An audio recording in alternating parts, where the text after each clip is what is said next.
Saya tuh nemu dalam bungkusan kain kafan itu tuh ada kepala kambing. Bos, hati-hati sama si Haji katanya kan, takut si Haji nyari mangsa. Saya baru percaya tuh kan, wah ya benar saya bilang gitu kan, berarti Haji ini ngejahatin saya gitu. Udah kamu ambil aja yang hitam, kalau kamu siap, kamu siapkan juga tumbalnya katanya gitu. Dan saya lihat di situ ada sosoknya, ada kayak model singo barong. Apanya Bu yang berhasil, saya bilang. Udah katanya kamu, saya udah dikasih tahu katanya kan kodenya katanya gitu sama Goib. Bener Bang. Dia berani diri dibuka kamar hasil ritual pesugihan itu. Seperempat dari ruangan itu tuh isinya uang 100.000 semua. Banyak banget itu. Saya bilang puluhan miliar lah itu mungkin ya. Sampai hari ini juga kan saya rasain gitu, kayak sesuatu yang itu tuh mengintai saya gitu loh. Yang tadi datang lagi?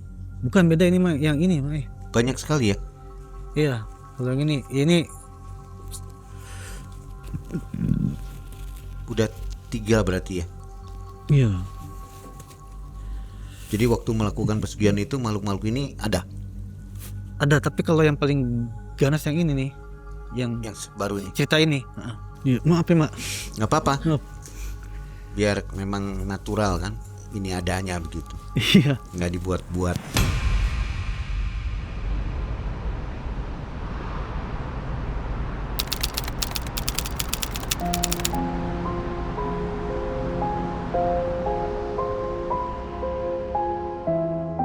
Di tengah keramaian terminal kota, Mas Adi menunggu, terduduk tenang sambil mengingat kisah masa lalu.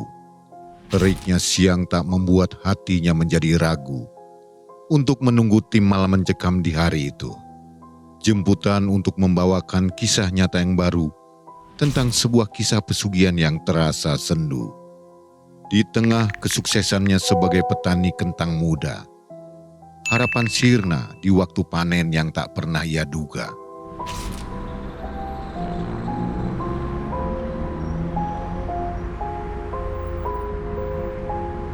Selamat siang Mas Adi. Selamat siang Mbak Bila. Akhirnya bisa berkunjung juga ya ke studio Malam Mencekam nih. Iya, alhamdulillah ya Mbak. Berapa lama tadi perjalanan dari Jogja? Kurang lebih 8 jam tadi Mbak dari Wah, Jogja. Lama juga ya? Iya, lumayan. Mas, itu tuh kan berarti ceritanya berawal dari Mas ini pengusaha kentang sukses nih di Garut ya? Kurang lebih begitu Mbak, betul. Tapi sampai akhirnya harus masuk ke ritual tarik ayam karena persaingan antara petani ya? Betul. Persaingan santet ya? Persaingan santet, iya. Jadi hasil tani saya tuh direbus sama orang lain. Terus juga saya jadi korban santet itu tersebut gitu maksudnya Mbak. Ya jadi saya kan hancur Mbak ya, gelap mata, akhirnya saya harus bayar utang semua, ya sudah saya masuk ke pesugihan gitu Mbak. Buat nanti cerita detailnya kita ceritain di studio aja bareng Mbak ya. Oke, nanti kita bareng nih aja ya. Iya. Kepala kambing penuh bunga terkubur di kebun miliknya, yang membuatnya rugi karena terkena santet pesaing usaha. Di tengah perasaan putus asa yang begitu membara, jalan hitam pesugihan ia tempuh tanpa ada curiga. Ritual pun dijalani bersama teman bernama Ibu Siska, yang tega menumbalkan anak demi bisa mendapatkan harta. Melihat tumbal persembahan yang berat membuatnya gentar, hingga memilih batal melakukan ritual di luar nalar. Dirinya kini hanya menjadi saksi dari satu ritual keji yang meninggalkan luka mendalam dalam diri Mas Adi.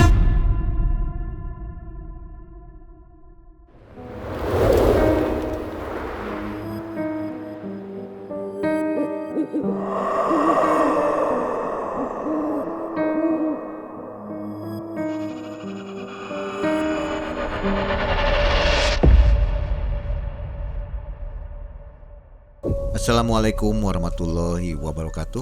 Waalaikumsalam warahmatullahi wabarakatuh. Mae. Saat manusia menyembah keserakahan, hati perlahan kehilangan arah kehidupan. Kira-kira kata-kata itu Mangi dapat milih nih.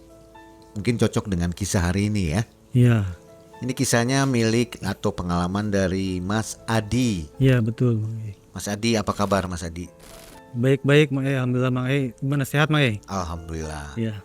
Kisah tahun 2014 ya? Iya betul Mae. Sobat, hari ini Mas Adi harus pakai masker ya di Iya. kisah yang ini, karena sesuatu hal yang nggak bisa dibagikan ke kita semua. Betul. Ada rahasia nih. Iya, Mang E, betul. Terus menghubungi MM dari mana? Lewat mana? Lewat video aja kan ada WhatsApp-nya tuh. Oke, langsung dihubungi ya. Langsung dihubungi aja. Responnya cepat. Responnya cepet. Alhamdulillah. Alhamdulillah sekarang sudah di kereta untuk menuju ke studio Malam Mencekam. Nah, sobat juga yang mau curhat di Malam Mencekam silakan ya. Nomornya tertera di deskripsi YouTube ya. Iya. Atau lewat IG-nya juga bisa. Jadi hari ini poin ceritanya Mas Adi itu, Mas Adi ini seorang yang dulunya pernah berjaya, pernah kaya gitu ya. Iya betul Mang E. Sampai akhirnya ada orang yang nggak suka gitu. Sirik lah gitu Iya. maksudnya. Heeh. Pesaing ya, Pesaing usaha. usaha yang sama. Usahanya sama. Akhirnya ya begitulah, perang kayak Iran ya, Iya. kayak Donald Trump. Baik, apa kabar juga sobat yang ada di luar negeri ya, yang ada di Singapura, Taiwan, Korea, Hong Kong, di mana-mana lah. Mudah-mudahan semua sehat. Mudah-mudahan. Maaf Pak E.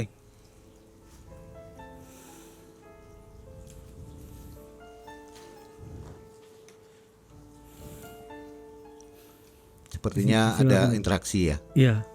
Apa Silakan. terasanya bagaimana? Di samping sama di belakang sih Mang E, ada yang mau mengganggu kita gitu. Mengganggu. Iya. Seperti apa sosoknya?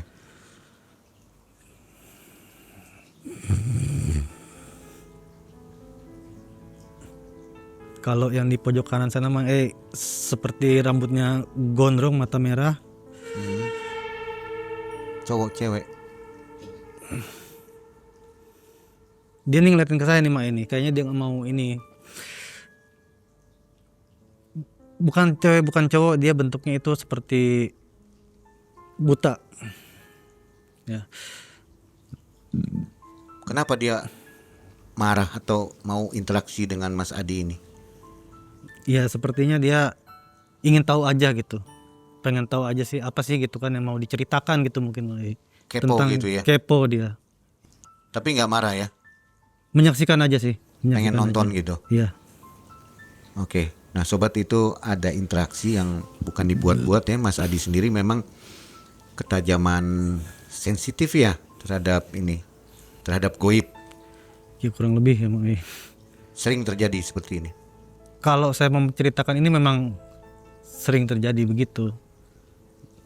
Kisah yang ini. Iya, kisah yang ini. Oke, karena menyangkut siluman pesugihan begitu ya. Iya, kurang lebih itu. Para jin pesugihan itu. Oke. Ya. Sudah bisa Bisa, dilanjutkan? ya, Mang E. Ya.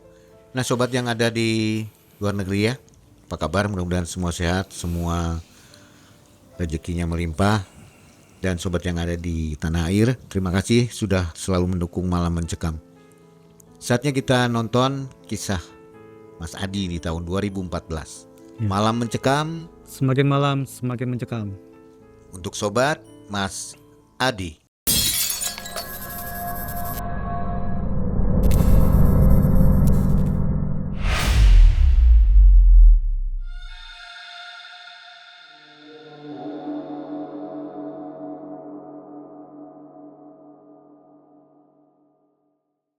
Begini Mang E, di awal tahun 2014 saya itu mulai bertani kentang tuh. Jadi dulu itu saya petani sukses lah bisa dibilang di suatu daerah.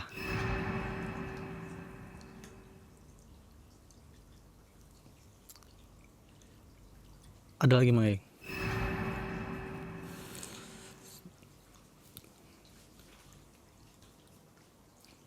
Oke. Merintis itu kurang lebih sekitar 4 tahunan lah. Merintis itu tuh. Setelah merintis dari mulai nol sampai ke lahannya lumayan besar gitu kan ya, sampai saya punya segala macam lah, istilahnya uang itu buat saya udah bukan hal yang harus dicari gitu, tapi memang datang sendiri uang itu. Ya saya mau beli apa juga gampang gitu waktu itu mah mau foya-foya di mana-mana pun juga gampang gitu kan, karena memang ya saya juga kan masih umur sekitar 23-an lah waktu itu ya. Sudah berkeluarga? Belum, waktu itu belum.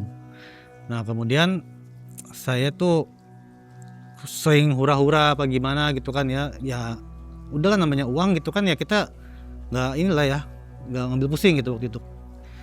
Sampai satu ketika itu petani saya ngasih saya saran, katanya gini, bos mendingan ini aja deh, buka lahan baru bos, katanya kan di daerah sebelah timur katanya gitu. Saya bilang oh boleh, kata bilang gitu kan, coba kamu survei lahannya seperti apa, terus cocok apa enggak dengan pertanian kita, saya bilang begitu kan. Ya udah disurvei sama petani saya tuh, dan dia report oh iya bagus nih katanya kan lahannya bos. Keesokan harinya saya survei Mang ke sana. Setelah saya survei, saya lihat oh oke bagus, cocok semua. Akhirnya saya sosialisasi dengan warga, pendekatan dengan warga bahwa kita ya istilahnya kelonungun lah gitu kan.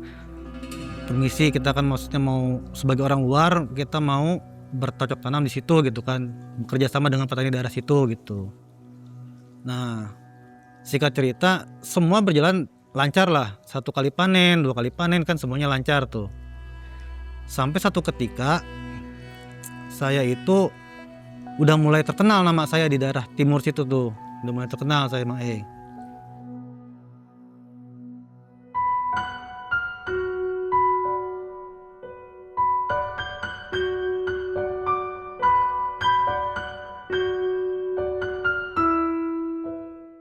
Setelah mulai tahu oh ini si Mas Adi nih katanya yang punya lahan sini, gitu kan makin berkembang makin besar tuh ya. Ada satu haji nih sana, sebut aja namanya Haji Kadir lah, kita sebut namanya Haji Kadir. Haji Kadir ini tiba-tiba datang ke tempat saya biasa nimbang sayuran, nongkrong ngopi segala macam, nanya-nanya saya asal dari mana, terus dia nanya juga lahan saya sebelah mana aja gitu kan ya. Setelah saya ngobrol-ngobrol sama dia, kemudian petani saya datang, orang kepercayaan saya tuh ada datang. Dia bilang gini, bos hati-hati sama si Haji katanya kan, si Haji biasanya pengen tahu nih katanya saingan dia siapa aja gitu, maksudnya takutnya si bos diciriin, dia bilang gitu. Terus saya tanya kan ya, emang Haji Kadir ini dia punya apa sih gitu, maksudnya lahannya segede apa gitu. Ternyata Mang setelah saya cari tahu, si Haji ini punya lahan hampir 1/4 daerah situ. Luas lah daerahnya gitu kan, lahannya dia tuh luas. Ya saya kan nggak gubris dong, saya bilang oh saya baik-baik aja kok sama Pak Haji Kadir itu, nggak ada ngomong apa-apa, kita maksudnya silaturahmi juga baik gitu kan ya. Ini kejadiannya nih yang saya pertama percaya nggak percaya nih Mang Jadi waktu pas 2 hari menjelang panen, kita kan siap-siap tuh Mang ya, ngambil barang-barang dari tempat pupuk gitu kan ya, kita ambilin buat ngali itu kalau itunya mah panennya lah gitu, kayak arit, kayak alat-alat panen semua kita siap-siap. Nah si Haji juga sama siap-siap tuh ceritanya mah. Masih sempat saya ketemu tuh pas di lahan saya tuh. Jadi lahan saya ini gini Mang lahan saya itu anggap kata luasnya 1000, kalau si Haji ini luasnya 250 meter persegi. Nah cuman lahan saya sama lahan si Haji ini berbatasan dengan pohon teh, cuman dibatasin aja gitu di garis gitulah kalau itunya mah. Nah kemudian pas malam itu lagi persiapan buat besok panen, petani saya ada ngomong, bos harusnya kalau misalkan di sini katanya kan kita mau panen, apalagi dekat lahan si Haji nih katanya kan, ini kan lahan maksudnya samping-sampingan, dia bilang takutnya nanti ada apa-apa nih karena si bos udah mulai dekat sama si Haji, takut si Haji nyari mangsa. Saya waktu itu nggak percaya Mang sama kayak begituan. Saya bilang nggak mungkin, saya bilang kan si Haji orang baik kok, soalnya saya ngopi ngerokok bareng, kadang-kadang juga kita touring motor juga bareng gitu kan waktu itu kan sama si Haji tuh. Ya udah akhirnya saya pulang, persiapan tuh petani ini masih persiapan pas malam itu untuk panen besok pagi. Nah karena luasnya lahan itu kan, perkiraan saya panen itu kan selesai 4 hari Mang harusnya kan. Kalau Haji sih maksudnya sehari 2 hari pasti selesai lah dia, karena kan kecil lahannya kan. Besok pagi saya ikut panen sama petani. Si Haji juga pada panen tuh di situ barengan. Cuman anehnya kok tanaman saya nih yang buat panen nih kecil-kecil gitu, maksudnya hasil panennya tuh nggak sebanding dengan kayak yang saya dulu. Apa saya bilang bibitnya salah ya? Apa gimana? Jadi tonasenya berkurang Mang Jadi saya biasa 4 hari baru selesai, ini 1,5 hari udah selesai. Kalau punya Pak Haji gede-gede. Gede-gede punya Pak Haji, bahkan maksudnya hasilnya berkali-kali lipat gitu. Kan saya juga kan ngelihat ya, maksudnya nengok gitu, tuh si Haji kok kayaknya panen kok nggak habis-habis, saya bilang gitu kan, ada lagi saya bilang gitu. Saya belum curiga tuh Mang belum percaya apa-apa ya, kali ini masalah bibit saya pasti percaya apa gitu kan ya. Nah akhirnya saya pulang lah gitu kan ya, saya mikir-mikir dulu gimana saya bilang nih kan, ini kan modal saya kan semua dari pertanian saya yang dulu kan masuk ke sini nyebur nih buat buka lahan baru. Kalau misalkan ini sampai gagal panen, wah saya habis nih saya bilang gitu kan. Ya udah, akhirnya saya sambil mikir tuh, pas tengah malam saya mikir, petani saya datang. Bos, kalau nggak percaya sama saya katanya kan, besok pagi si bos lihat. Tuh si Haji masih panen aja tuh katanya kan, kita kan udah habis nih. Masuk logikanya dari mana katanya kan begitu. Ya saya masih nggak percaya tuh, masih nyangka lah, saya masih denial gitu Bang Setelah itu besok pagi saya ikut ke lahan saya lagi panen. Yang saya tuh udah benar-benar kosong udah nggak ada benih apa, buah-buahnya udah nggak ada, hasil panennya udah nggak ada. Sedangkan si Haji masih terus aja dia panen terus gitu, tanah tuh terus digali gitu kan, kok nggak habis-habis saya bilang ini.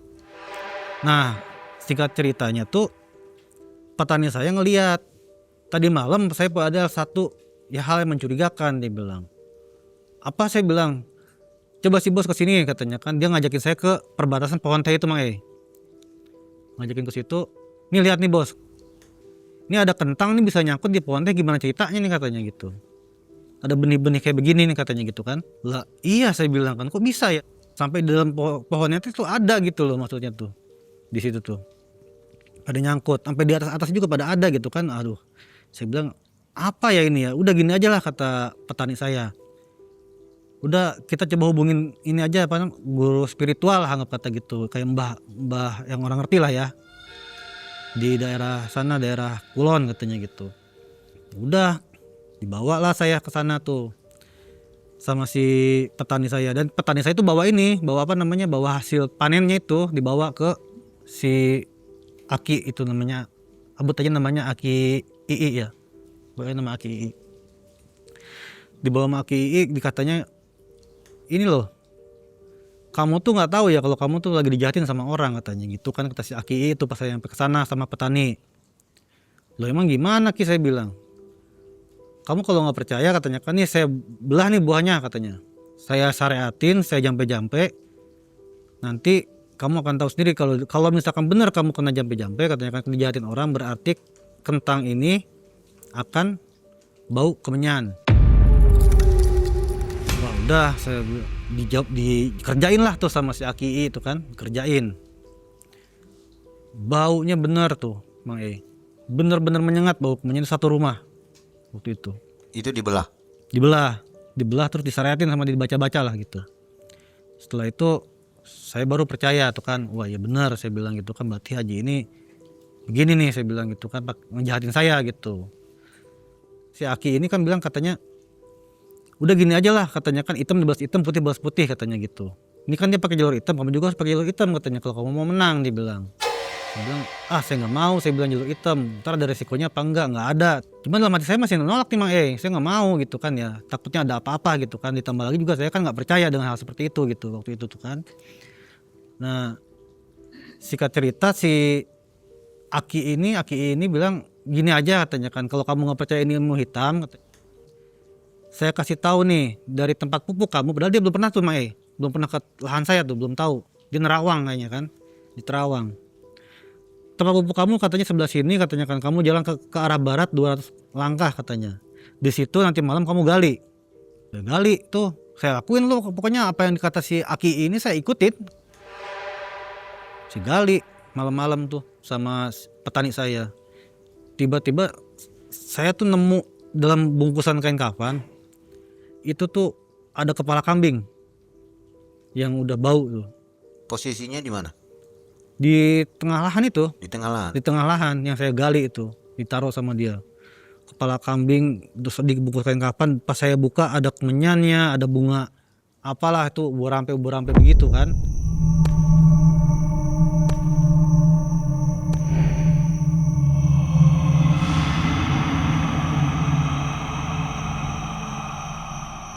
Saya bawa Mang saya bawa ke balik lagi ke si Aki. Setelah itu Aki bilang, percaya nggak katanya kan? Ya lah Ki, saya percaya, saya bilang gitu. Oke, kalau percaya kamu mau lakuin apa enggak? Yang saya bilang gitu, kata si Aki. Daripada katanya sekarang kamu nih bakal hancur loh katanya kan, ini bukan cuman tentang tanaman kamu gitu, tapi ini adalah rezeki kamu tuh diambil sama si Haji ini. Saya mikir-mikir Mang ya, saya ini orang yang biasa hambur-hambur uang gitu kan, biasa pegang uang banyak gitu ya, maksudnya kan ya selain buat nolong orang banyak gitu juga kan, saya juga maksudnya sampai ya hobi pribadi gitu kan ada gitu ya Mang ya, kayak kita hura-hura mah gitu. Nah setelah itu saya pikir matang-matang, saya berani diri Mang ya udah gini aja Ki, saya bilang saya tunjukin aja tempatnya di mana gitu kan ya, yang kira-kira bisa ngalahin si Haji ini. Saya bilang begitu. Si Aki ini ngasih ke saya petunjuk. Gini aja katanya kan, kamu cari tempat ini, lokasi ini. Itu di daerah Jawa Barat juga Mang Masian. Tapi agak ke tengah dikit lah daerahnya tuh.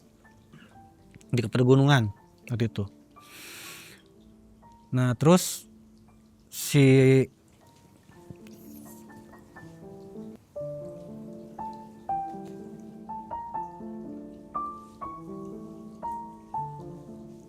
ini nggak mau disebutin Mak ini. Dia Apanya yang nggak mau disebutin? dia bilang jangan sebutin tempat saya, katanya begitu. Daerahnya. Iya, Oh, dia hadir di sini ya. iya. Sosoknya masih yang seperti itu. Beda Mak. Yang ini seperti apa? Ini modelnya kayak genderuwo tapi giginya cuma 2, kayak kelinci. Yang ini. Terpanggil ya. Ya. Itu maksudnya saya punya itu tuh kayak kalau cerita begitu tuh Mang. Kadang-kadang mereka terpanggil gitu kan. Apa sudah izin? Sudah, sebetulnya udah. Saya juga udah minta izin, minta doa juga dari ada saya punya guru spiritual juga kan.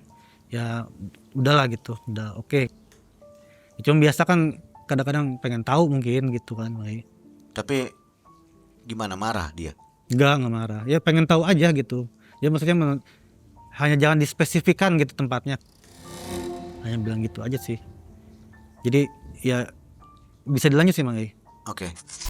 Jadi saya dibawa ke satu tempat waktu itu sama anak buahnya si Aki ini. Si Aki ini punya anak buah yang memang itu petani saya juga waktu itu. Saya dibawa ke daerah Jawa Barat, agak ke tengah dikit lah, hampir ke pinggir Jawa Tengah. Begitu sampai lokasi, saya dipertemukan lah dengan namanya Kuncen Didi, sebut aja namanya Didi gitu. Nah di sana itu si Didi ini bilang, abang mau ngambil yang mana bang? Mau ngambil putih apa mau hitam? Dia langsung begitu Mang tanpa saya mau cerita mau ngapain tuh, dia udah tahu. Saya bilang kalau yang putih gimana, kalau yang hitam gimana? Kalau yang putih katanya itu harus lama tuh prosesnya, minimal katanya 5 bulan 6 bulan baru katanya berhasil, katanya begitu. Wah saya bilang lama banget, saya nggak mau, saya butuh duit cepet nih, saya bilang gitu kan, saya nggak mau karena usaha saya bangkrut. Saya ceritain lah kronologisnya. Setelah itu si abah ini si Pak Didi ini bilang, udah kamu ambil aja yang hitam, kalau kamu siap kamu siapkan juga tumbalnya, katanya gitu. Bilang tumbalnya siapa nih? Ya harus anak. Oh saya belum punya anak, saya bilang saya belum berkeluarga gitu kan, waktu itu belum berkeluarga kan ya saya. Oh nggak bisa, tapi kalau misalkan kamu penasaran tanyakan, kamu coba dulu aja. Memang di situ usaha sudah menurun, sudah bangkrut. Udah bangkrut langsung Langsung ya. langsung bangkrut. Berapa Iyalah. lama itu? Jadi 2 minggu. Dalam 2 minggu habis langsung. Habis semua, rontok semua, Modal pun ke bawah. hilang. Ada aja masalahnya Mang. Itu kenapa? Kan modal rupiahnya itu bisa langsung habis untuk beli bahan atau gimana? Gini Mang, kan saya dulu kan usaha tuh kan integrasi ya antara tanaman kentang itu, burung puyuh sama ikan. Jadi kan semua ini kan berkaitan nih. Jadi begitu kentang saya dihajar gitu kan, burung puyuh saya juga dihajar Mang. Jadi ada aja orang masuk situ nyuntikin virus gitu ke puyuh saya tuh. Jadi yang tadi saya kira bisa ketutup pakai obat burung puyuh, malah nggak ketutup. Setelah itu ya udah habis, saya bener-bener habis. Nah terus saya berangkat ke tempat ritualnya dengan si Pak Didi itu kan. Pak Didi cerita, kalau kamu di sini kamu harus siap dengan tumbalnya. Yang tadi saya bilang kan, saya belum punya anak karena saya juga belum keluarga. Tapi kata Pak Didi, kalau misalkan nanti ada yang datang, kamu sodorin aja tumbalnya siapa terserah katanya. Dia bilang begitu. Saya udah nekat Mang saya udah kepikiran gitu kan, besok saya harus bayar ini, saya harus lunasin ini gitu kan, udah banyak utang saya tuh. Saya bilang, aduh rusak lah saya bilang kan. Terus saya nekat tuh Mang iya Pak Didi, saya bilang ayo, saya bilang saya mau ritual nih. Dia ngasih mantra dan dupa itu kan. Setelah itu saya ditinggalin, itu posisi masih sore Mang masih sore sebelum maghrib. Saya disuruh ngapalin dulu sampai mataharinya tuh udah nggak ada gitu kan. Saya disuruh ngapalin, bacain aja tuh mantra-mantra itu di depan tempat ritual yang di belakangnya itu adalah pohon asem. Begitu pas saya baca terus saya baca tuh sampai 1:30 pagi waktu itu. Karena patokannya itu menurut Pak Didi waktu itu, kalau ada ayam berkokok kamu harus berhenti katanya. Kebetulan jam 1:30 ayam berkokok berhenti, jadi saya kembalilah tuh ke tempatnya Pak Didi. Malam kedua nih Mang yang kejadiannya. Malam kedua saya disamperin tuh, pas saya lagi ritual saya disamperin sama sosok yang keluar dari pohon asem. Sosoknya itu kayak kesatria zaman dulu lah gitu ya. Dia bawa tameng, bawa tombak. Terus tombaknya itu kesini Mak ini, ke arah mata saya tombaknya.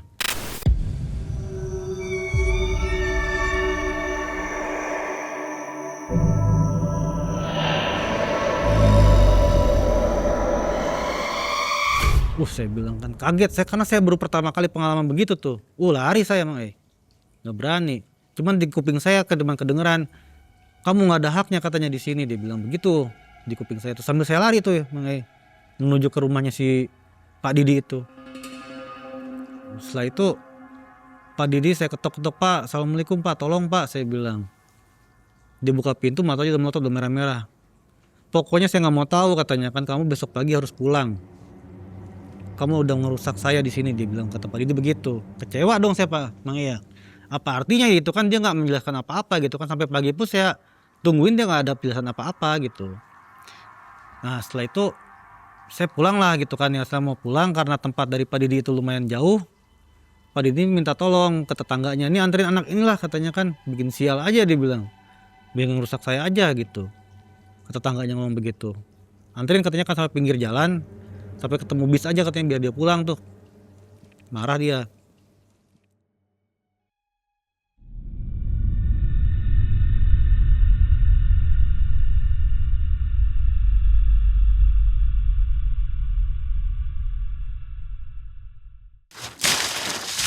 Ada lebih bagus nih topinya nih. Topi malah mencekam. Boleh dicoba ya.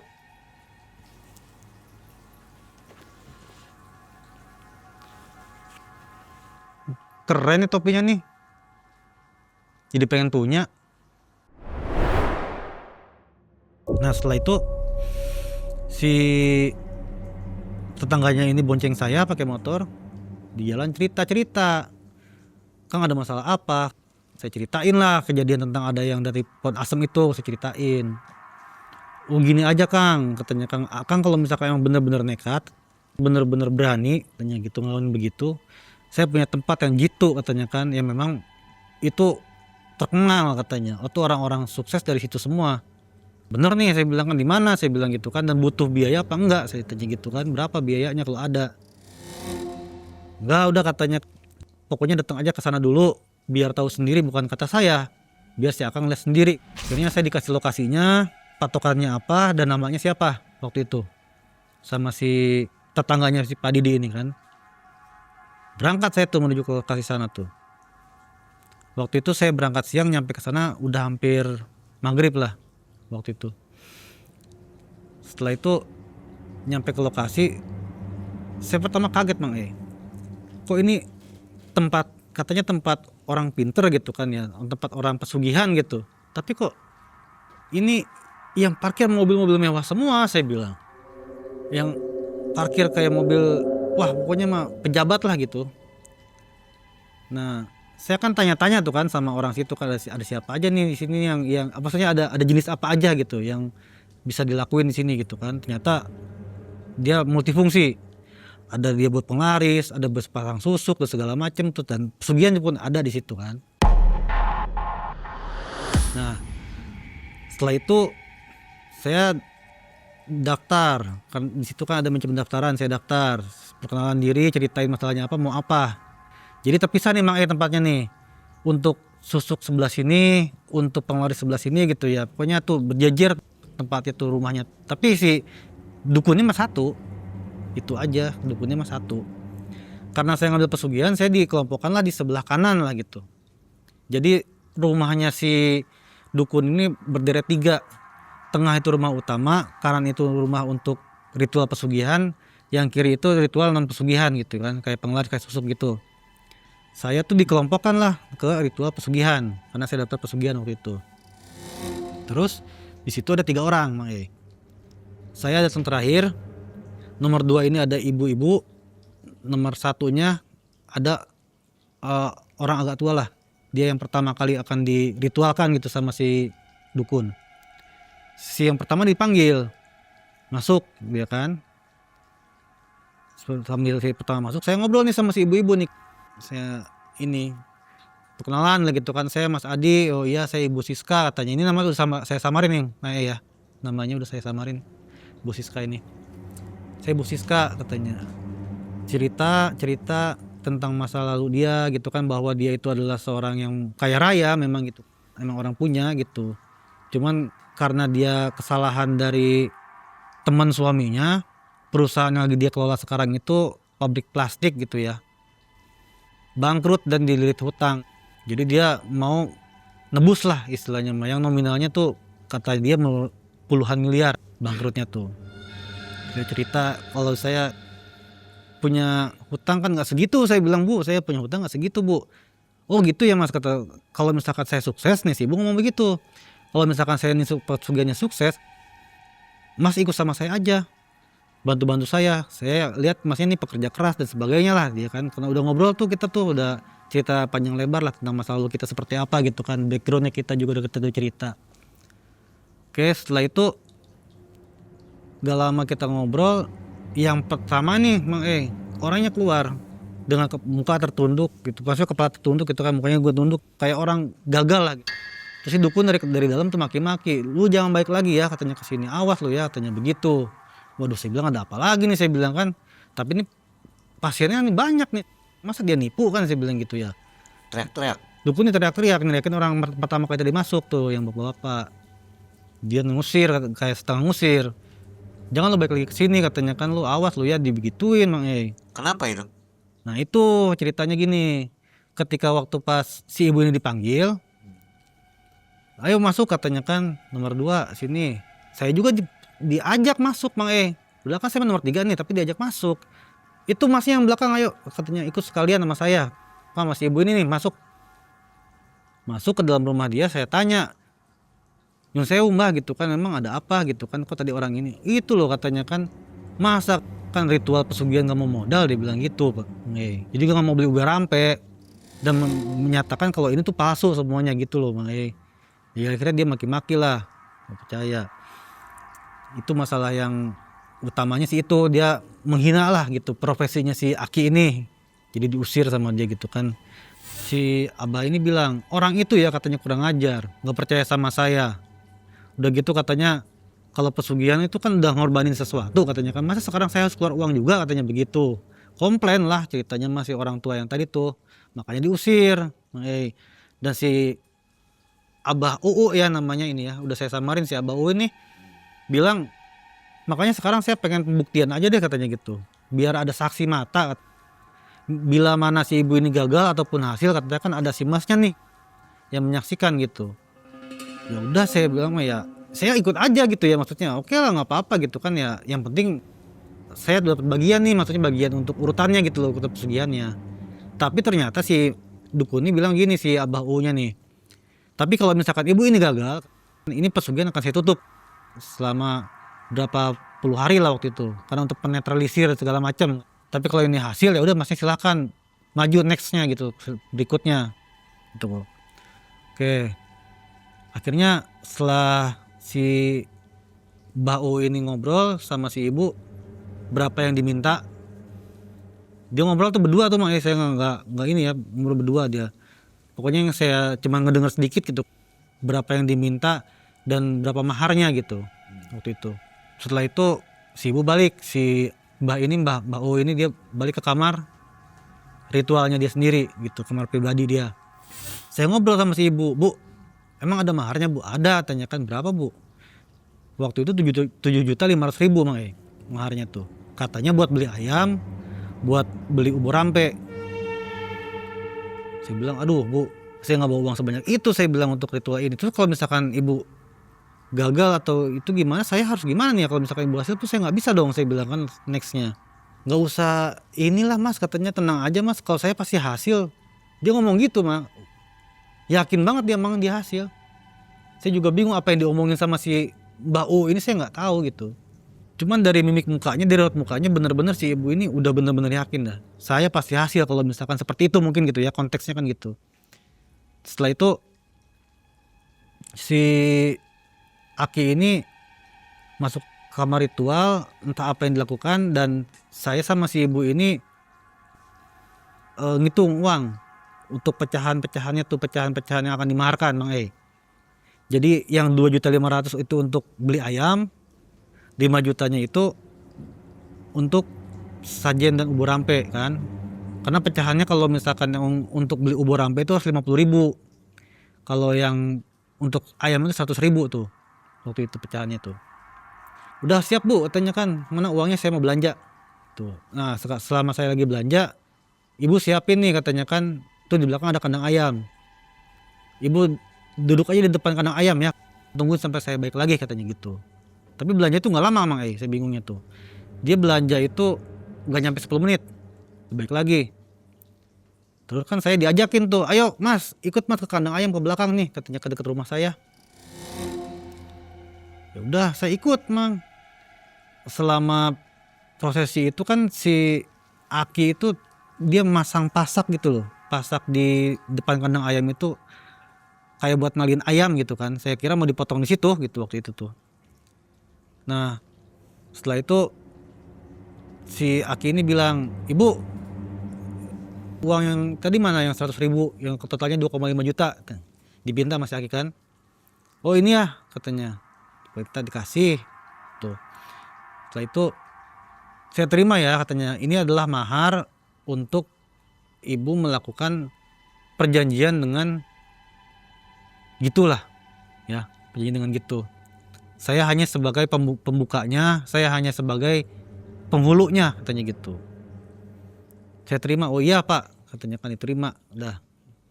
Nah sekarang ibu balik badan dari kandang ayam itu, jadi balik badan Mang badan dia ngadep ke belakang, ngebelakangin kandang, tangan dia tuh masukin ke ini nih, pintunya kandang ayam. Dan saya baru tahu tuh Mang ternyata ayam tuh ayam cemani semua waktu itu. Setelah itu si kuncen ini bilang, udah masuk belum tangannya ke dalam kandang? Udah, katanya, udah masuk saya. Terus begitu pas tangan ini masuk, dipegang, katanya kan ayamnya. Pokoknya yang deket tangan aja pegang, dan jangan pernah untuk dipilih-pilih lagi ayamnya, nggak boleh milih lagi tuh. Pokoknya apa yang dipegang, yang mau ditangkap itu yang diambil. Dapat tuh ayam tuh sama si ibu. Ini udah dapat.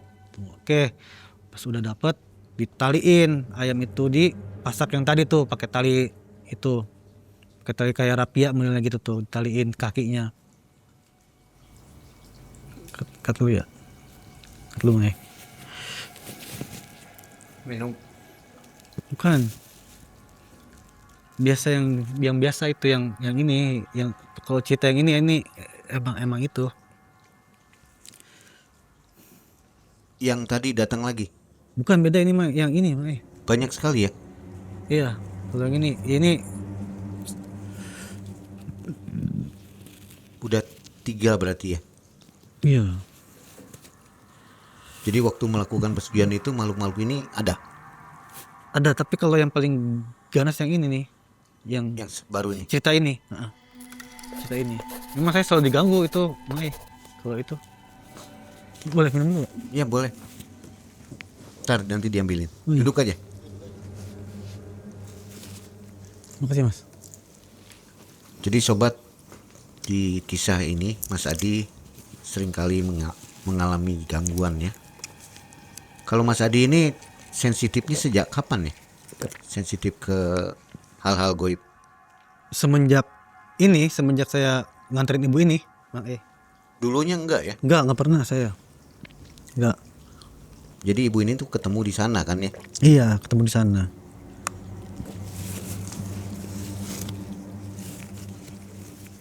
Nanti diblur aja pas bagian ini. Ya, Iya, maaf ya, Mak. nggak apa-apa. Maaf. Biar memang natural kan. Ini adanya begitu. Iya. Nggak dibuat-buat.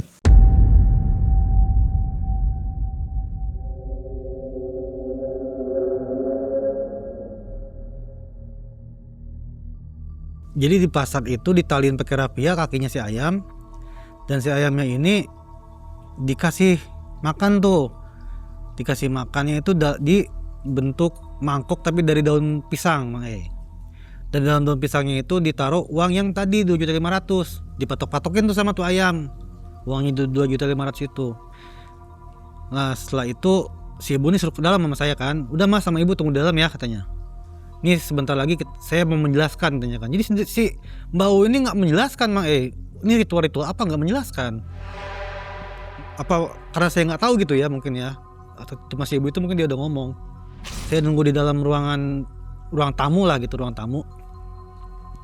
Si Aki ini masih di belakang. Saya nanya sama si ibu, Bu, ini ritualnya ntar kayak gimana, Bu? Saya bilang, ayamnya mau diapain?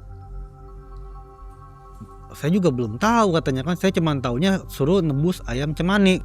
Oh gitu ya. Berarti ini masih belum ada gambaran nih, Bu? Belum katanya kan. Oh ya udah. Saya diem aja tuh ya. Saya nungguin. Yang nggak lama si Aki itu masuk lagi.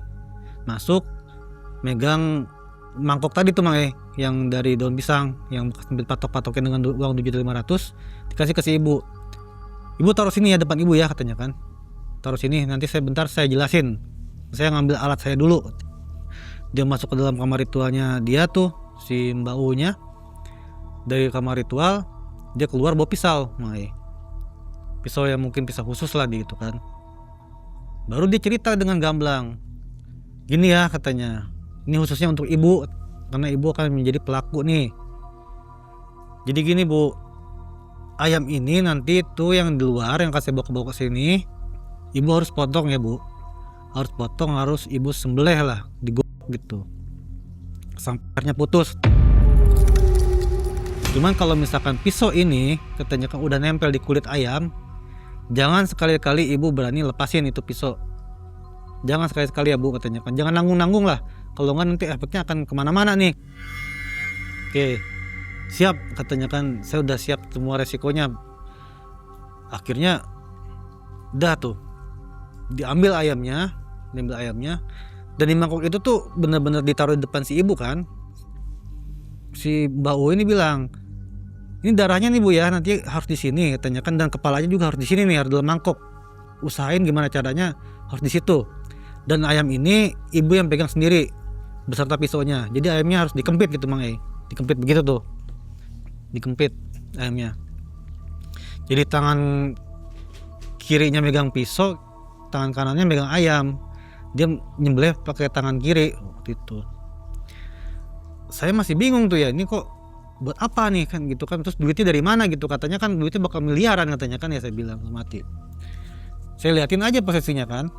Setelah itu si ibu ini mempersiapkan diri lah, sambil si Mbak U-nya baca-baca mantra. Ibu kalau udah siap kita lakuin ya, Bu, katanya kan. Ini di sini saya cuman penghulu aja ya katanya gitu kan. Saya cuma ngeliatin, tapi nanti ibu yang akan tahu hasilnya seperti apa. Cuman baik lagi, Mang, di situ dia udah bilang, Pak, saya yakin saya bakal hasil dari sini. Saya udah feeling katanya kan. Mungkin saya nggak ngerti aja nih, saya bilang gimana ceritanya, belum apa-apa juga udah hasil aja gitu. Udah mulai ya Bu ya. Nah pas begitu mulai, ayam ini kan dipegang nih, dikempit, pisau ini ditempelin ke lehernya nih Mang E. Begitu pisau ditempelin gitu kan ya, ayam ini tuh ngejerit Mang E. Saya ngedenger persis itu, saya kira samar-samar pertamanya gitu kan, tapi lama-lama kenceng suara itu tuh. Mama, mama katanya. Mama, ada diapain mah gitu. Di sini kok gelap mah katanya. Saya ngedenger persis itu Mang E, saya ngedenger. Aduh saya bilang ini apa ya, saya bilang pas saya tutup kuping Mang E. Tapi kan udah si dukunnya sampai bilang, awas ya Bu katanya kan, ini udah datang loh, jangan sampai dilepas loh katanya. Masih tuh Mang E, baru ditempel kan udah gitu tuh, terus digesek itu apa namanya, di gitu, disembelih ayam itu.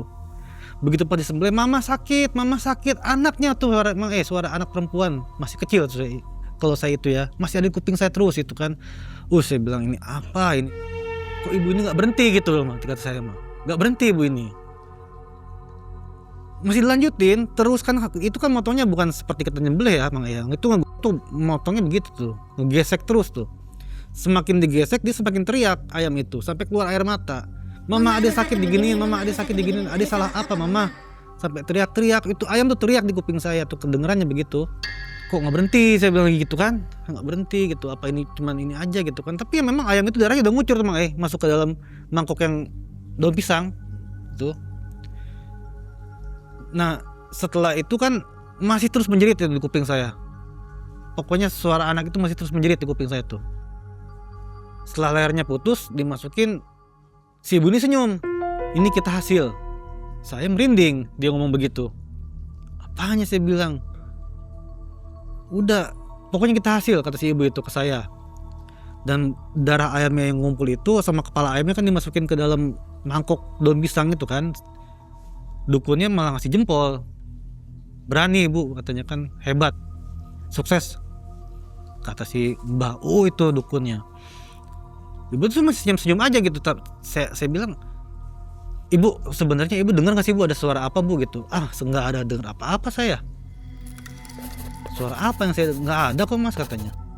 Bu yang bener. Enggak kok, nggak ada apa-apa. Udah katanya kan. Si abahnya ini bilang, udah saya taruh ya katanya kan di kamar khusus hasil ritual pesugihan. Ditaruh di situ Mai. Sebelah kirinya kita tuh kamarnya tuh. Ditaruh sama dia di situ, pintunya ditutup.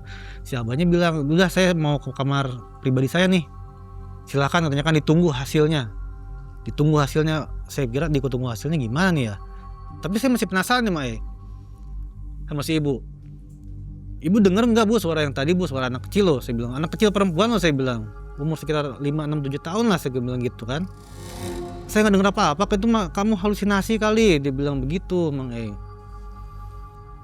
Akhirnya saya paksa, coba gini Bu, ibu kan ada handphone, saya pengen bukti aja deh. Udah nggak usah katanya kan, udah pasti katanya, kalau misalkan saya sukses kamu saya bantu. Utang kamu berapa sih katanya kan, gak nyampe 1 miliar kan, saya bantu katanya kan, saya kasih cuma-cuma ke kamu. Udah kamu jangan berisik. Setelah itu saya tetap maksa, saya nggak mau. Oke, saya mau terima uang dari ibu hasil ini gitu kan, tapi saya pengen tahu dulu, memastikan suara yang tadi saya dengar itu suara apa dan dari mana. Kalau misalkan setahu saya pasti ada tumbalnya, nggak ada, dia bilang. Masih ngeyel si ibu ini. Ya udah Bu, saya satu kali saya mohon, saya pengen ibu buka HP. Bu dibuka HP-nya tuh ya mungkin karena dia penasaran juga kali Mang E ya, iya apa enggak gitu kan. Dibuka ternyata ada miss call Mang E. Miss call tuh 14 kali. Dan video call juga ada. Dan ada chat juga. Ibu katanya kan, ini si Dede lehernya mau putus. Di video call kan, pembantunya itu yang waktu itu ngechat, pembantunya.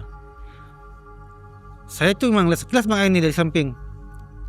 Itu kan bener ada darahnya tuh. Saya cuma ngeliat darah doang sekilas Mang E. Di video call tuh kan, di telepon. Halo Mbak, kasih pembantunya. Ada apa Mbak? Ibu katanya kan, ibu ini si Dede katanya meninggal ibu. Si Dede meninggal, lehernya hampir putus, kayak kena benang gitu. Dan saya lihat di situ ada sosoknya belakangnya si jenazahnya gitu ya. anaknya itu ada kayak model singo barong Mang.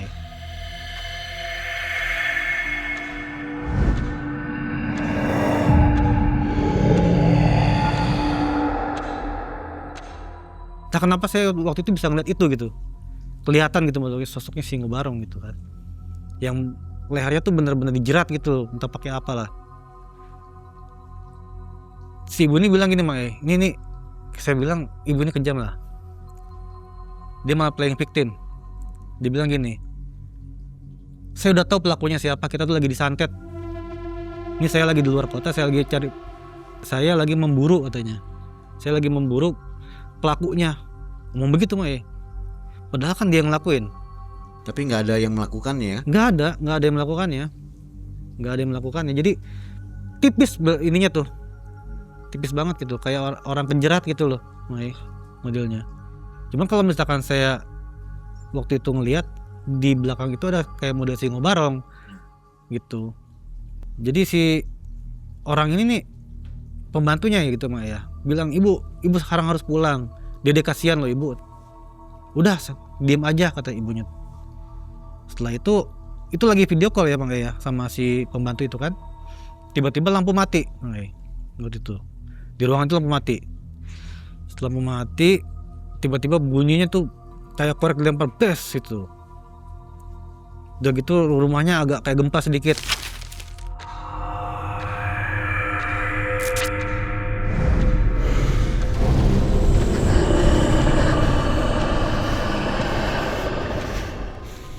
Ibunya tepuk tangan gitu. Kita berhasil. Apanya Bu yang berhasil, saya bilang. Udah katanya saya udah dikasih tahu katanya kan kodenya katanya gitu sama goib. Oh kayak begini berarti kita berhasil. Bu ini anak ibu loh, nggak apa-apa katanya kan anak itu gampang dibilang. Kan anak itu kan memang harus bakti sama orang tua, ya baktinya dia seperti ini. Enggak Bu, nggak begitu cara saya bilang gitu caranya. Sebelum saya bilang saya istighfar aja di situ ya, ini orang hati nuraninya di mana gitu seorang ibu gitu kan saya pikir ya. Setelah itu setelah mati lampu itu ada suara, gak lama kan nyala tuh ruangannya. Si ibu itu ayo kita buka kamar yang itu, ngajak saya tuh.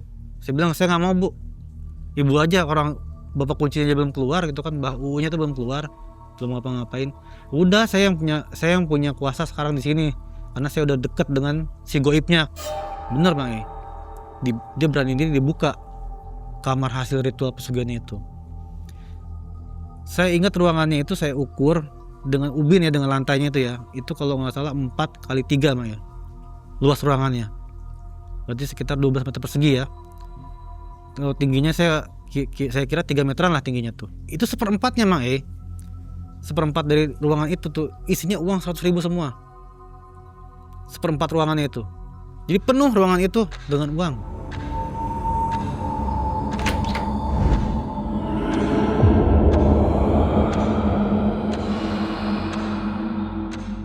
Penuh. Ibu itu sorak-sorai Bang. Kita selamat katanya kan, kita selamat nih. Senang saya. Ini orang gimana saya bilang. Ini hasil ini kan. Gak lama sih Pak itu keluar dari itu. Udah katanya kan jangan dulu bersorak-sorai katanya begitu kata si Mbah Uu. Ini uang kalau misalkan dipegang katanya kan berarti harus dibawa pulang hari ini juga, dia bilang gitu semua katanya gitu kan. Uang sebanyak itu Mai bayangin. Banyak banget itu. Saya bilang puluhan miliar lah itu mungkin ya.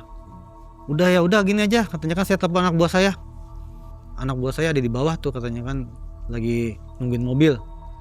Ditelepon anak buahnya, ada 2 orang bawain ini ya, bawain koper katanya, 6 koper katanya ke tempat sini, bawain sama anak buahnya tuh, sama suruh beli alat penghitung uang waktu itu biar cepet. Kan dia orang kaya tuh, masih sanggup dia, maksudnya buat ngapain juga masih sanggup si ibu itu tuh. Beli tuh udah, saya suruh bantu Mas katanya, nih hasil saya nih seperti ini.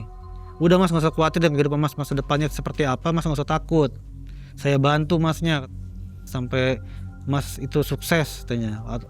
Ikut saya aja sekalian. Nggak Bu, saya bilang saya nggak mau ikut ibu, ini hasil darah loh Bu. Gak usah mikirin anak saya katanya, anak saya masih ada 2 lagi katanya, dibilang begitu Mang. Seolah-olah anaknya tuh jadi objek gitu. Kalau kurang saya mau terpesugihan lagi nggak apa-apa, dia bilang. Oh enggak, udah saya bilang. Jangan. Saya mau pulang aja. Oh, jangan dulu Mas, katanya kan. Mas di sini harus bantu saya dulu. Mas juga nggak punya ongkos kan? Kan iya juga saya bilang kan, saya nggak punya ongkos buat pulang juga. Mas Adi kenapa batal mau ritual? Karena ngeliat itu Mang Mundur ya? mundur.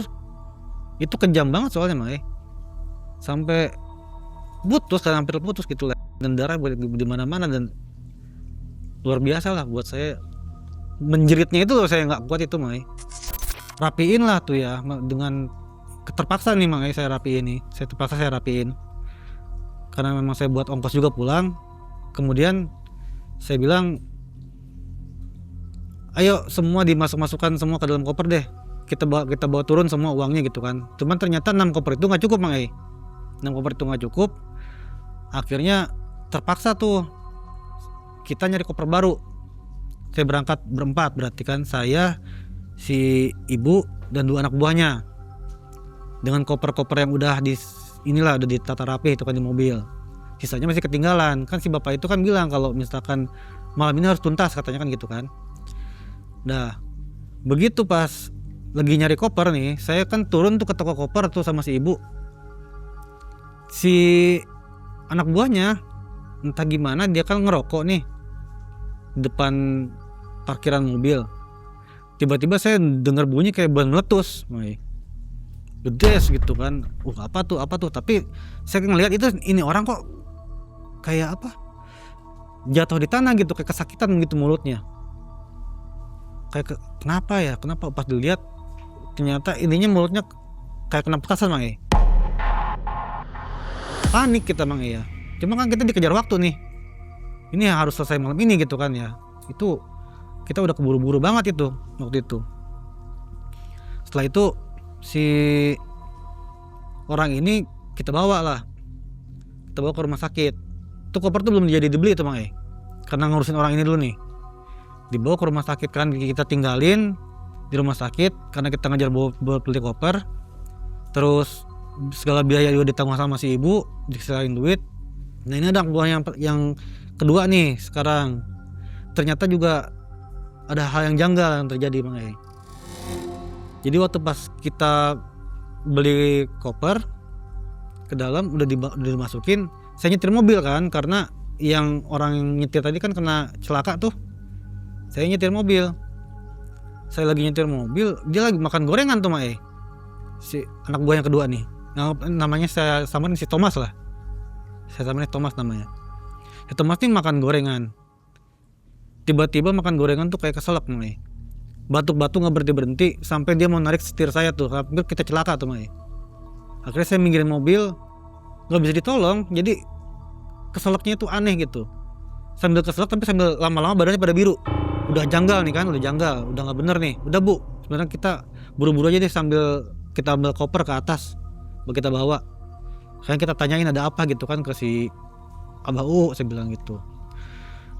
Kita ceritakan lah Mang, begitu pas kita nyampe ke sana kita ceritakan sambil saya ngitungin duit tuh kan, si ibu yang cerita. Wah ini Mang katanya kan pasti dia ngelakuin kesalahan nih. Coba geradahin katanya kan, maksudnya dilihat tuh semua kantong-kantongnya ada nggak sesuatu gitu. Ternyata bener dia maling uang Mang maling uang yang tadi dihitung. Itu kan pantangannya nggak boleh, jadi uang itu tuh nggak boleh dipakai sama orang lain. Waktu itu kita kan bingung, itu kan ada di situ ya. Itu kan ada di mobil tuh ada kita bingung tuh. Setelah kita ngurusin semua duit dan segala macam itu, kita bingung, Pak ini kita seperti apa nih, harus gimana. Abah Kuncinya bilang udah gini aja katanya kan, tukar aja mobilnya, dengan mobil lebih murah. Mobil ini sebagai mahar ke saya gitu, kata si Abah Kunci. Setelah si Abah Kunci tuh ngomong begitu, si ibu lakuin aja, yang penting makan duitnya jadi tuh. Ditukar mobilnya tuh tukar mobil dia yang bagus gitu kan ke mobil yang medium lah gitu. Udah ditukar, selesai masalah, perkara habis, saya nyetirin si ibu pulang, ceritanya mau ke Jawa Timur waktu itu.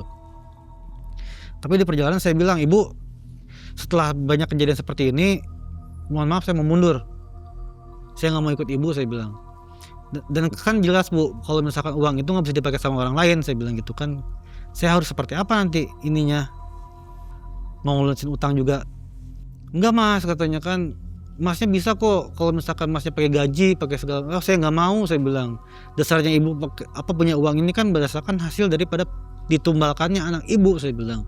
Dan ibu juga maksudnya menumbalkannya dengan sukacita gitu loh. Saya nggak mau bukan seperti itu. Akhirnya si ibu permohonan terakhir ke saya, gini aja Mas, mobil ini mas aja bawa, biar nanti buat modal Masnya aja gitu. Mobil apa itu? Waktu itu Avanza, mobilnya karena kan yang sebelumnya kan Innova ditukar dengan Avanza tuh, dengan untuk mahar kan tadi kan mahar si Pak Kuncen. Di mobilnya itu Avanzanya itu saya bawa pulang setelah saya ngedrop si ibu di daerah Ciamis. Waktu itu dia minta di drop di situ, ditinggalin lah. Katanya dia nanti ada yang jemput. Pulang saya Mae udah sambil kebayang terus Mae. Di perjalanan kan si ibu bilang katanya udah, ini mobil kamu bawa silakan, kamu pulang ke Jakarta silakan katanya kan. Cuman suatu saat saya akan kontak kamu lagi, dia bilang begitu Bang Pasti nanti kamu butuh saya. Wah saya bilang, udah Bu, udahlah saya nggak mau ikut-ikut begini lagi, saya bilang gitu. Saya mau tenang aja lah, ini makasih loh Bu, saya bilang kan saya dikasih modal ini pun udah bersyukur lah, karena ini kan bukan hasil pesugihan gitu kan mobil ini kan. Udah saya jual tuh makanya begitu pas saya sampai kota tuh.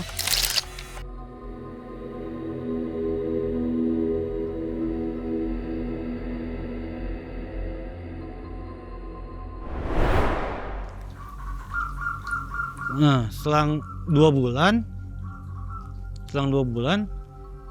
si ibu itu nelfon lagi ke saya. Mas tolong saya Mas, katanya kan, masih ingat gak sama saya? Oh iya Bu, ada apa? Ini loh katanya kan, kata si Abah itu uang masih kesisa, katanya kan masih bisa diambil lagi katanya gitu. Ah kan kemarin udah kosong, saya bilang. Gimana Bu diambilnya, saya bilang kan. Lagian kenapa ibu ngajak saya? Nggak mau, saya pengen ngajak Mas aja katanya kan, karena saya udah cocok sama Mas, dibilang gitu. Nah setelah itu saya tanya kan, dari mana Bu hasilnya itu uang? Ya mungkin ada ritual terakhir kali, katanya kan. Saya kayaknya pengen ini sih, kebayang sih suami saya terus, katanya gitu. Mungkin ditumbalin gitu Mang ya sama dia.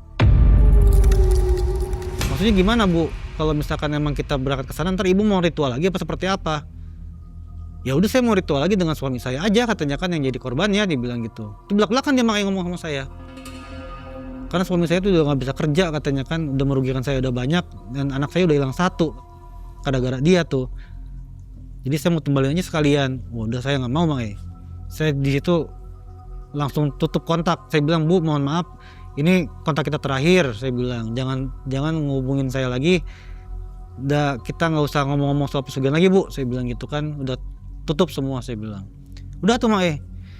Dari situ hubungan terakhir saya sama dia itu langsung saya blok. Saya ganti nomor juga sempat. Saya tuh beberapa hari kemudian itu merasakan kayak badan saya tuh sensitif gitu Mang. Kayak gampang ngelihat sesuatu gitu kan, kayak gampang ngerasain sesuatu apa gitu, tapi bentuknya itu negatif, seolah-olah kayak misalkan mengarahkan saya gitu kan untuk melakukan hal negatif gitu Mang. Seperti di kepala saya tuh, saya udah jelas-jelas gitu Mang ya, depan mata saya ada pesugihan gitu kan, saya nggak mau melakukan, malah saya akhirnya terjun lagi ke pesugihan Mang. Gara-gara itu saya tuh sampai berkali-kali itu ngikutin pesugihan terus aja gitu kan. Meskipun ada yang saya melakukan tapi batal gitu kan, ada yang memang saya melakukan cuman sekedar menemani orang juga kayak si ibu ini gitu kan ya, tapi tetap dengan dunia itu gitu. Dan efek sampingnya tuh sampai hari ini juga kan saya rasain gitu, kayak sesuatu yang itu tuh mengintai saya gitu loh, seolah-olah si ibu ini nih pengen rekam saya gitu Bang, seolah seperti itu. Dan yang sekarang ini saya lagi rasakan juga kan, saya jadi ini ya apa, jadi korban dari pesugihan juga ternyata Bang, setelah saya cari tahu gitu. Jadi tumbal lah sekarang ini posisinya saya. Makanya kalau ada keberadaan hawa-hawa semacam itu tuh ya sumbernya dari itu juga gitu Bang, dari pesugihan itu juga sebetulnya. Jadi membawa lah. Jadi setelah ibu itu, si Mas Adi ini terus-terusan melakukan pesugihan? Iya, terus-terusan saya. Kenapa, kan udah ada contoh, kok masih melakukan pesugihan? Nah itu Mang saya itu maksudnya secara nggak sadar gitu Mang Jadi ketika saya sadar itu setelah saya melakukan gitu loh. Jadi saya cuma di bawah hawa nafsu aja gitu. Seolah-olah pengen ini pengen. Jadi nggak ada apa ya. Kalau orang tuh ada sadarnya nih. Kalau saya kan seolah dibikin nggak sadar gitu. Jadi nggak pernah berhasil tapi? Nggak pernah berhasil. Sampai bisa melakukan pesugihan berkali-kali padahal sudah lihat contoh buruk ya? Iya, karena ya itu tadi dirasuki Mang Tapi nggak ada berhasil syukur ya? Nggak ada yang berhasil. Lalu hutangnya gimana nih? Ya hutangnya sih Beres nggak belum beres sampai sekarang Mang sampai sekarang? Sekarang. Hasil jual Avanza Saya jual Avanza nggak nutup Mang nggak nutup. nggak nutup. Dipakai apa itu? Jadi pakai pesugihan soalnya Mang Oh, dipakai modal lagi. Iya. Terakhir ketemu ibu itu kapan? Nasibnya gimana nggak tahu ya? Nasibnya gimana saya kurang tahu, tapi kalau misalkan dari secara goibnya gitu mungkin Mang ya itu dia tuh menunjukkan bahwa diri dia udah sukses gitu Mang Masih hidup mungkin ya. belum dengar kabarnya lagi. Belum Oke. dengar kabar lagi. Sobat, nih kisahnya mengerikan ya. Jadi hasil dari pesugihan itu membawa Mas Adi mendapatkan pengaruh buruk ya. Iya, Jadi ingin melakukan pesugihan lagi, seperti tertarik begitu ya. tertarik ya.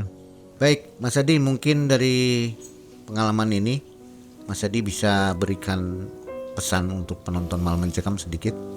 Iya, pesannya jangan pernah sekali-kali nyoba-nyoba hal-hal yang berkaitan dengan pesugihan gitu. Karena hasil atau tidak hasil tetap ada pengaruh buruknya ke kitanya gitu. Lebih baik maksudnya kita sabar aja lah. Sabar dan tawakal. Ada masa ketika manusia rela melakukan apa saja untuk mempertahankan apa yang dimilikinya. Dan Mas Adi pernah berada di titik itu. Saat kerja keras bertahun-tahun runtuh dalam waktu singkat. Saat keberuntungan terasa menjauh dan harapan perlahan menghilang. Hingga suatu hari ia memilih pesugihan tarik ayam sebagai jawaban. Namun ternyata sejak saat itu hidupnya tak pernah benar-benar sama. Halo Sobat Malam Mencekam, ini waktunya buat sobat semua untuk jadi lebih dekat bersama Malam Mencekam. Ayo gabung membership sekarang juga, cuma dengan 10 ribuan. Kalian bisa dapat akses ke ratusan konten eksklusif. Mulai dari pembuktian ilmu goib, perjalanan dan penelusuran tim Malam Mencekam, sampai momen lebih dekat bersama para narasumber. Dan gak cuma itu, member juga bisa nonton video terbaru lebih awal. Plus dapat emoji dan badge eksklusif khusus member, biar identitas kalian makin mencekam. Klik tombol gabung sekarang dan jadilah bagian dari keluarga besar member Malam Mencekam.